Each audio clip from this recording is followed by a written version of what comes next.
પ્રાર્થના સંદેશ ન્યૂઝમાં આપનું સ્વાગત છે। ગાંજાના કેસમાં આરોપીની જામીન અરજી ફગાવતી નડિયાદ સેશન કોર્ટ।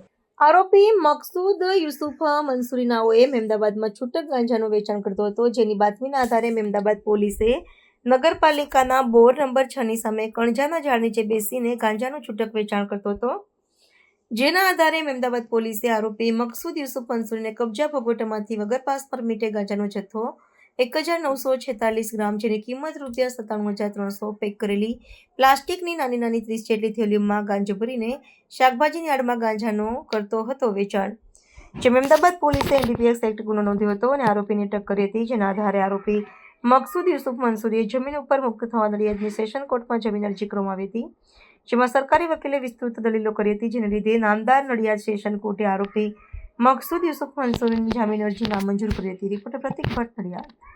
ધવલ બારોટ, જિલ્લા સરકારી વકીલ। આજે જે જામીન નામંજૂર થઈ છે, શું છે વિગત?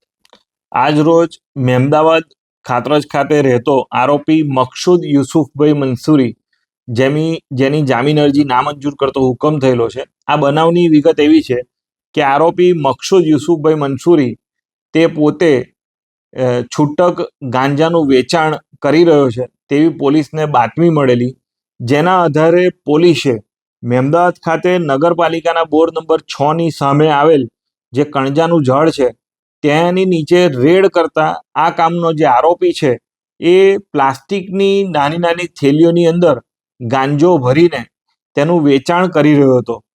પોલીસે રેડ કરતા આરોપી 30 જેટલી આવી પડીકીઓ, પ્લાસ્ટિકની પડીકીઓ સાથે રંગે હાથો પકડાઈ ગયેલો। ગાંજા સિવાય સાહેબ બીજો કઈ વ્યવસાય કરતો? આરોપી જે ગાંજો વેચતો હતો તે શાકભાજીના ધંધાની આડમાં આ ગાંજાનું વેચાણ કરી રહ્યો હતો। પોલીસે રેડ પાડી આરોપી શાકભાજીનો ધંધો કરતો હતો અને તેના જે ગ્રાહકો છે તેઓને આ ગાંજો પણ વેચાણ કરતો હતો।